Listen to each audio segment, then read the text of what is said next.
Olá, pessoal. Então, dando continuidade ao nosso curso CSI KVG, Desvendando a Biologia Forense, nós vamos conversar sobre um novo assunto.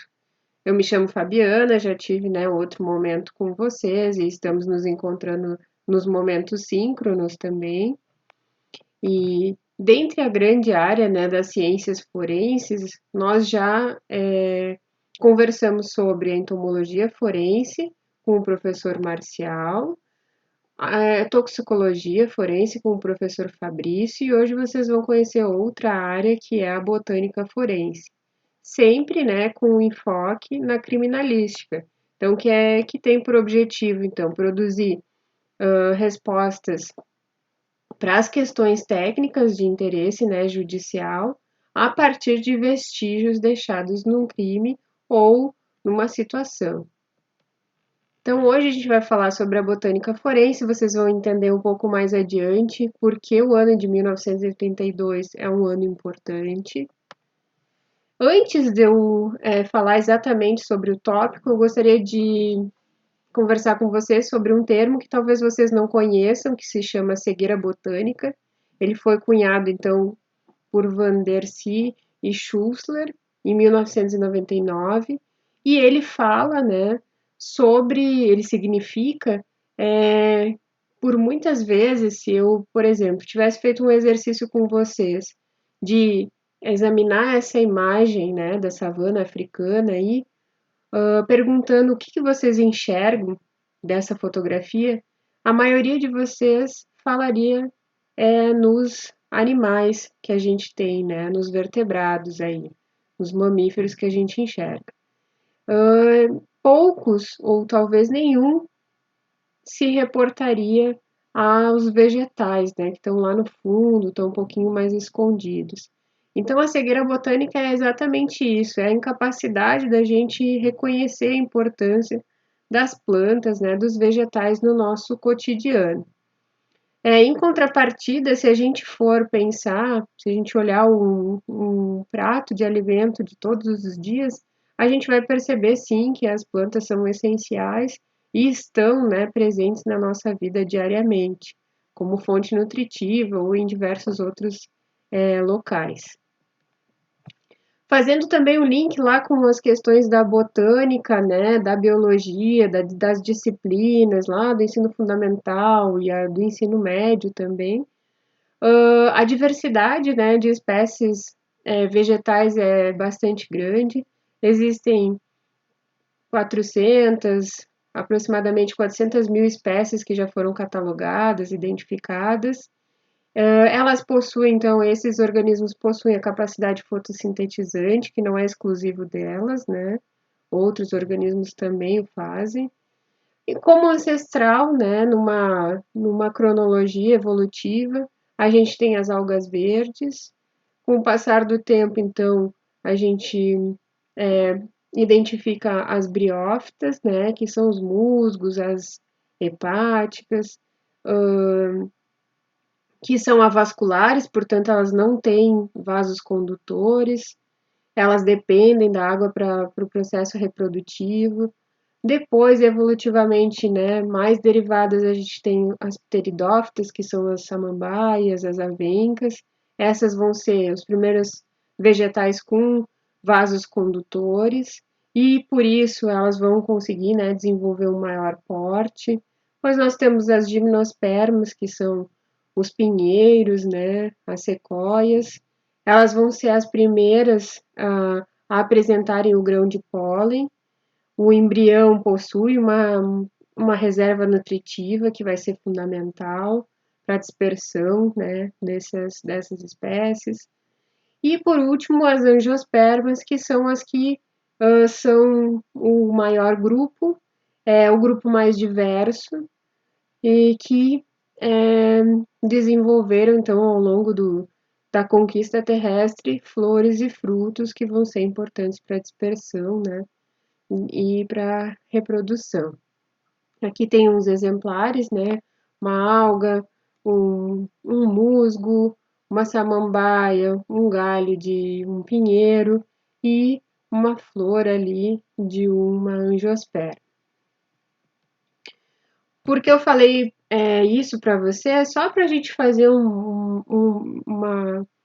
uma retrospectiva, né? Relembrar alguns aspectos, porque eles vão ser importantes para esse momento. Então, a botânica forense, como que as plantas, como, né, esses vegetais, eles ajudam a desvendar crimes? É sobre isso que a gente vai conversar. Então, a botânica forense, ela vai analisar vestígios vegetais para a obtenção de quê? De evidências científicas para a solução de casos ou crimes. A gente poderia fazer uma analogia com a, a papiloscopia, né, que é o estudo das digitais, né, dos humanos, dizendo que a gente vai falar de questões, né, como se fossem esses vestígios, essas impressões que as plantas, os vegetais deixam nesses locais, ou nas vestimentas, nas roupas, no, no local de uma cena de crime, ou então de alguma situação. A botânica forense, ela possui sub-áreas. Dentre elas existe a ficologia, que vai estar relacionada com as algas, a limnologia, que está relacionada com as comunidades bióticas dos ambientes aquáticos, rios, lagos, lagoas, a palinologia, que vem, né, pali vem de pólen, grãos de pólen, então vão ser importantes. Dendrocronologia, os anéis de crescimento de um vegetal, então aquelas quando a gente corta um tronco ou vê um tronco, né, a gente consegue perceber aquelas linhas. A botânica molecular, então, que vai ter como importante ferramenta, né, é, ferramentas moleculares para analisar o material genético desses vegetais. A fitoquímica, que vai também trabalhar com compostos metabólicos das plantas, que é importante e é complementar às outras informações.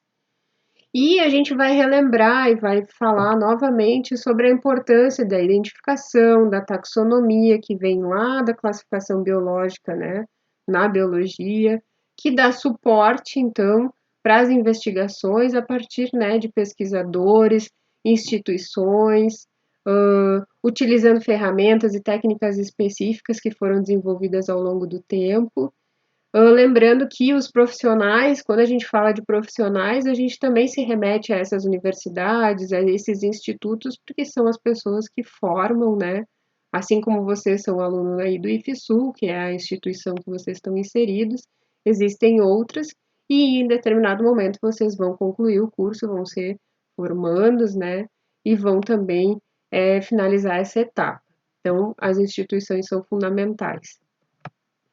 Quais as áreas, né, que estão envolvidas? Como eu falei, a limnologia, ela vai relacionar, então, ela vai estudar, né, uma das áreas que vai analisar aspectos físicos, químicos, biológicos desse local de ambiente aquático e pode levar em consideração, então, micro-organismos, fitoplânctons ou plâncton que estão relacionados ao ambiente. A ficologia, com algas, então, aqui eu coloquei um exemplo para vocês, algas de água doce ou água salgada.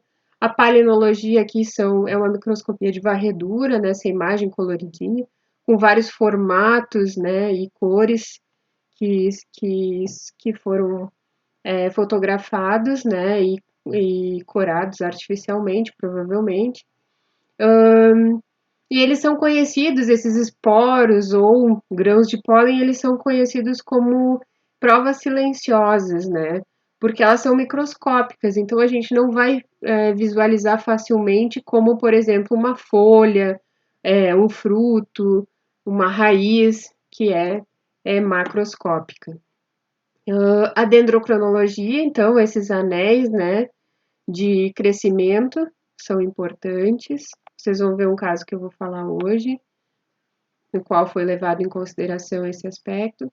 E a botânica molecular, né, com técnicas específicas de PCR, para a gente obter, então, essas informações genéticas desses vegetais.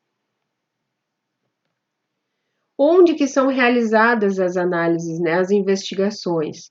Bom, a gente vai falar especificamente sobre os locais aqui relacionados ao Rio Grande do Sul e dentro do nosso país, Mas o Instituto Geral de Perícias, então, vai ter pessoas, vai comportar, então, pessoas que são da área, ou então vão ter que fazer consultas às universidades, assim como o professor já comentou, que os profissionais eles precisariam, né, ser, a gente falou nesse último encontro, que os profissionais não são tão múltiplos, né? Eles precisam de um suporte teórico por vezes de especialistas que se dedicam única e exclusivamente à taxonomia de determinado grupo, ou grupos de pesquisa que trabalhem com aquela determinada,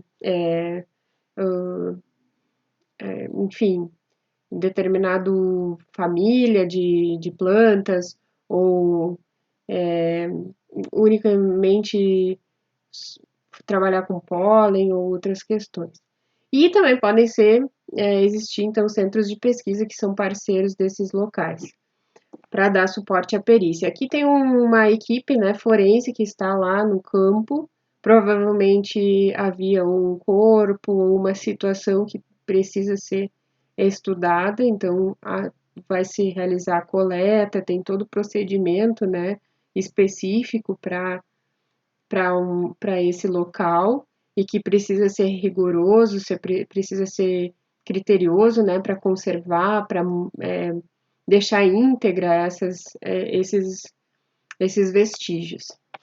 Então, como que vai se identificar os vestígios botânicos? Provavelmente biólogos vão trabalhar nesse sentido, especialistas, né, na área da botânica, ou então equipes multidisciplinares, aqui a gente vê 5 pessoas trabalhando ao mesmo tempo, que então, vão fazer essa colaboração um com o outro. E que tipos de vestígios? Eu já falei para vocês, né, de vestígios vegetais, mas quais são? Podem ser algas, podem ser folhas, o pólen, esporos, sementes, uma madeira, flores, frutos, o próprio material genético ou outros aspectos que são microscópicos que a gente não consegue visualizar, né? E como que são feitos, né? Essa identificação é feita de que forma? Bom, vai se levar para o laboratório, vai se fazer microscopia, se necessário, uma microscopia de varredura, como eu mostrei para vocês, a dos grãos de pólen, aquela que a gente vê tridimensional, que é muito bonita de se ver, mas também tem um elevado custo. Mas, primeiramente, vai se fazer, então, a identificação através de métodos anatômicos e morfológicos. Então, a gente vai ver formato, coloração, estriação, características então que agrupam aquele vestígio, né, vegetal ao que ele pertence. Também podem ser levadas em consideração características ambientais que estão ali no local, outras, né? E depois, se não for possível, somente com essas ferramentas se parte então para as técnicas moleculares que também podem dar informações bastante complexas e importantes.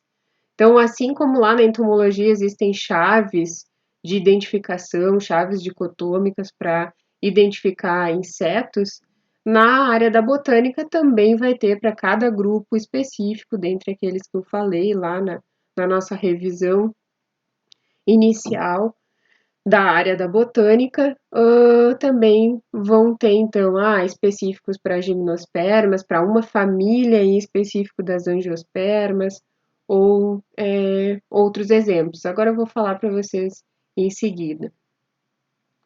Então, a botânica forense, ela se beneficia também do desenvolvimento científico, né, nas áreas mais diferentes, tanto na biologia, quanto na química, na física, na bioquímica, para poder então aplicar as tecnologias e conseguir resultados melhores. Aqui vou mostrar para vocês um trabalho bem interessante, né? Era um banner que eu encontrei sobre botânica forense no Brasil, onde os autores fizeram algumas ponderações e também falaram sobre as perspectivas futuras, né? E relacionando então a esses aspectos das plantas. Na figura 1, a gente tem então um exemplo de uma briófita que cresceu ali, né,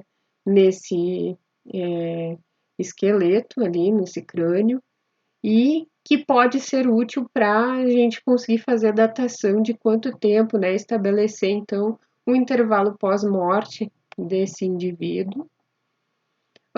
Na figura 2, algumas folhas aqui vocês podem ver, e aqui também no tapete que foi encontrado próximo à vítima, né, uma vítima de estupro que foi encontrada, né, que podem ser utilizados como fragmentos, né, que podem responder, podem ser álibi para alguém, podem incriminar alguém dentro daquela cena do crime.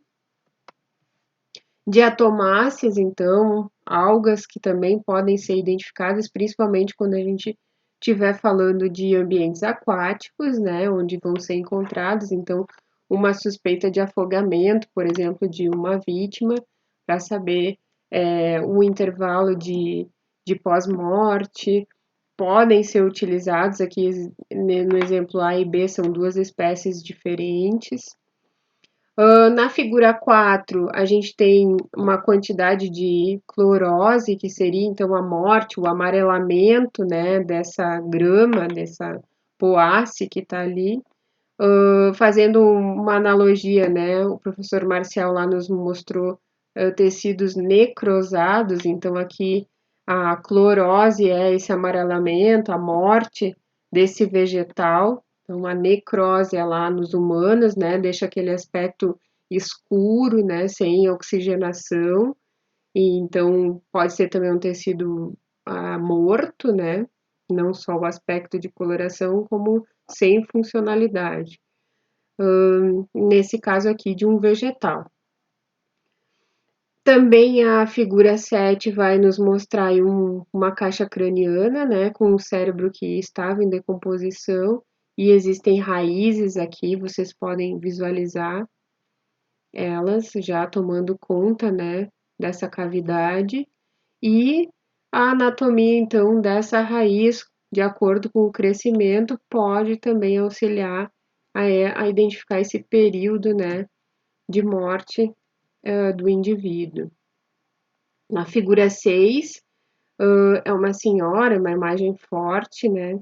Uma senhora que sofria de demência, foi encontrada morta próximo ao local, um hospital na Itália, e aqui do lado vocês veem umas luvas, né? Uma pessoa que está fazendo uma coleta de vestígios que foram encontrados próximo a essa senhora, com frutos e folhas, né, de capim, de poácea, que vão ser importantes, então, para identificar se de fato foi uma morte natural, se aconteceu algum tipo de violência, né, naquela situação. Então, a botânica forense, eu falei para vocês lá no início desse nosso momento, que o ano de 1932 foi fundamental. E eu vou explicar por quê. Porque aconteceu nos Estados Unidos um crime que foi chamado crime do século. Nessa reportagem que vocês veem à direita, é uma reportagem, né, de um jornal brasileiro, mas com manchetes mundiais, do caso desse aviador, né, que é o Charles August Lindbergh, que era um famoso aviador norte-americano que teve o seu filho, né, uma criança de 1 ano e meio, sequestrada. Se pediu resgate, né, com valores diferentes semanalmente, mas nunca se tinha informações em relação à criança, e sim só o pedido de dinheiro, né? E um mês depois, um tempo depois dessas cartas chegarem, a criança foi encontrada, morta já, numa situação bem difícil, né, em estágio de decomposição avançado, com fraturas que foram identificadas, e eles suspeitavam que essa criança ou tinha sido sofrido violência de fato, ou ela teria caído de algum local, E esse corpo, então, foi encontrado a 5 quilômetros da casa de Lindenberg. O suspeito desse crime foi esse cidadão aqui. Ele era um imigrante alemão e ele trabalhava próximo, né, ao local. Como o pai da criança era uma pessoa importante e teria dinheiro, ele acabou sendo alvo, então, a criança, né, o filho do Charles foi raptado, então, do segundo andar da casa, aqui vocês veem uma escada bem longa. Essa escada foi fundamental para a solução do caso. Então, foi através do trabalho de Arthur Queller, que é esse rapaz que está aqui, próximo a uma escada, apontando ali para nós, entre nós da madeira, que ele era um chefe de madeira no laboratório de produtos florestais. Então ele tinha essa habilidade, essa perícia, né, de identificar um material, e ele acabou então relacionando a escada que foi abandonada no local do crime com um pedaço de madeira que foi descoberto no sótão, né, da casa do suspeito. E aí o que aconteceu foi que uh, essas informações todas foram levadas, né, ao julgamento. Esse julgamento foi público e na casa do suspeito foi encontrado também escrito, né, lá num armário, um número e telefone do pai dessa criança. Então, se utilizou também da caligrafia, né, de outros aspectos para relacionar esse objeto, que seria o pedaço de madeira, com a escada que foi abandonada no local do crime, mais essa informação, né, de por que uma pessoa teria o telefone, o número lá escrito no seu armário. Então acabou por incriminar, né, e comprovar que o Hauptmann foi o criminoso que cometeu esse homicídio. Então, em um ano de 32, esse ano que foi muito marcante, muito triste para a família, é importante, né, foi importante para o histórico, então, da botânica forense, já utilizando, então, um fragmento, um vestígio vegetal para a solução de um crime, né, bastante complexo e triste, né. A ideia, talvez, desse rapaz não era cometer, né, o homicídio, mas sim somente raptar a criança. Só que ela teve uma queda, então ela já se machucou, e por isso que existiam aquelas lesões lá no corpo quando eles encontraram, né, depois de um período longo, a criança no campo próximo à casa, 5 quilômetros de distância.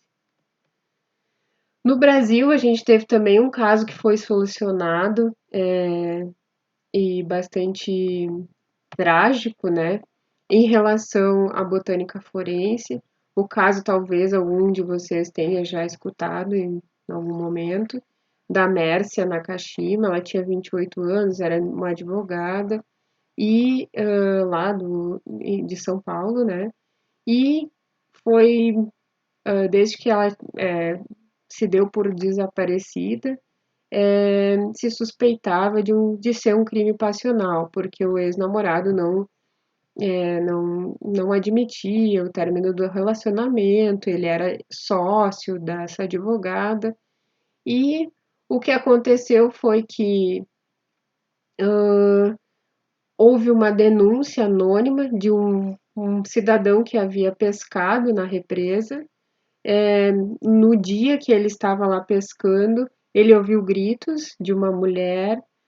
Também viu um carro sendo empurrado para dentro da represa e uma pessoa saindo daquele veículo. Então, a polícia, né, agiu, os peritos foram até o local e se encontrou o carro numa profundidade de 6 metros dentro da represa. No dia seguinte encontraram o corpo da Mércia. O corpo estava bastante desfigurado, né? A causa da morte foi afogamento e o que se pôde concluir depois foi que o ex-namorado, então, ele agrediu ela, deu um tiro e depois ela desmaiou. Então, no momento que ele empurrou o carro para dentro da represa, acredita-se que ela ainda estava viva, né? Mas desacordada. Então, acabou se afogando. E E aí, o que que tem a ver com a botânica forense? Bom, foi a partir de uma sujeira do calçado dele, como suspeito, né, que se identificou uma alga que é endêmica daquela represa, então endêmica que é específico, né, particular daquele local, não é facilmente encontrado em qualquer lugar. Isso é um conceito da biologia também, né?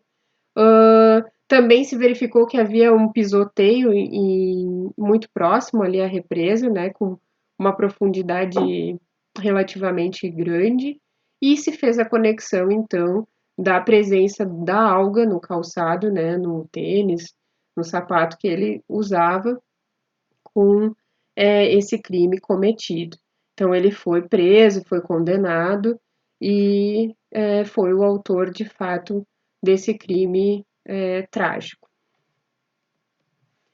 Aqui eu apresento para vocês, esse é um caso que não é real, é apenas um estudo de caso baseado, né, em fatos reais, como a gente vê lá nos filmes, mas nesse caso foi uma escrita baseada a partir, né, de um caso real de um corpo que foi encontrado na região portuária de Porto Alegre. Vocês veem aqui na foto, para quem conhece, para quem já passou, né, que é o gasômetro. Foi encontrado um corpo e se fala então da importância dos vestígios, porque esse corpo teria sido então encontrado com a presença desses carrapichos, desses pega-pegas, né, que são comuns na parte terrestre, né, da gente caminhar no campo, por exemplo, e ficar cheio lá na parte inferior das nossas pernas, né, no calçado também, no cadarço. E então é uma simulação de um corpo que foi encontrado na água, nesse local, mas da importância que um vestígio, que por exemplo, um, um carrapicho, né, pode ser fundamental para elucidar o caso, porque nesse sentido a causa da morte pode ter sido a mais diversa, mas esse cadáver, né, ele pode não ser oriundo desse local, né? Pode o crime não ter acontecido ali na água. A evidência nos diz, então, que em função de ser essa planta ser terrestre, estaria, né, essa vítima estaria em outro local. Então, o quanto é imprescindível, né, que os peritos saibam, que eles consigam identificar taxonomicamente, né, correto aquele vegetal para utilizar como conhecimento, né, como informação para a solução de um crime ou situação. Resumindo, então, essa aula é um pouco curtinha, mas os diferentes vestígios, o que eu quero que vocês lembrem, né, que eu gostaria que vocês lembrassem é que diferentes vestígios vegetais podem contribuir para a solução dos casos, seja de um homicídio, né, de uma situação de estupro com algum, em algum local, violação, furto, tráfico de drogas, né, quando a gente falar de espécies vegetais que são típicas de um local, atropelamento. Também é fundamental, então, vocês viram mais de um exemplo, como que um vestígio vegetal ele pode ser utilizado para a gente estimar, né, o intervalo pós-morte de um organismo ou de um ser humano. Também ele é importante para a gente identificar as rotas, né? Se aquele corpo ele de fato foi encontrado naquele local e o crime aconteceu naquele local ou não. Se ele foi deslocado, então essas evidências, sejam elas macroscópicas ou microscópicas, elas podem dar respostas para a solução do crime. Aqui é uma figura, então fazendo só uma, uma revisão, né, de que tipos de vegetais, de que tipos de partes, né, de vegetais, sejam folhas, sementes, raízes. Aqui o capim, né, uma poácea bem comum que pode também nos dizer informações, né, se elas estiverem lá amassadas naquele local, ou se estiverem amareladas, como eu falei antes lá da clorose, o pólens, esporos, que já são estruturas, né, microscópicas que também podem auxiliar, né, a desvendar os crimes, auxiliar esses profissionais peritos e pesquisadores da área.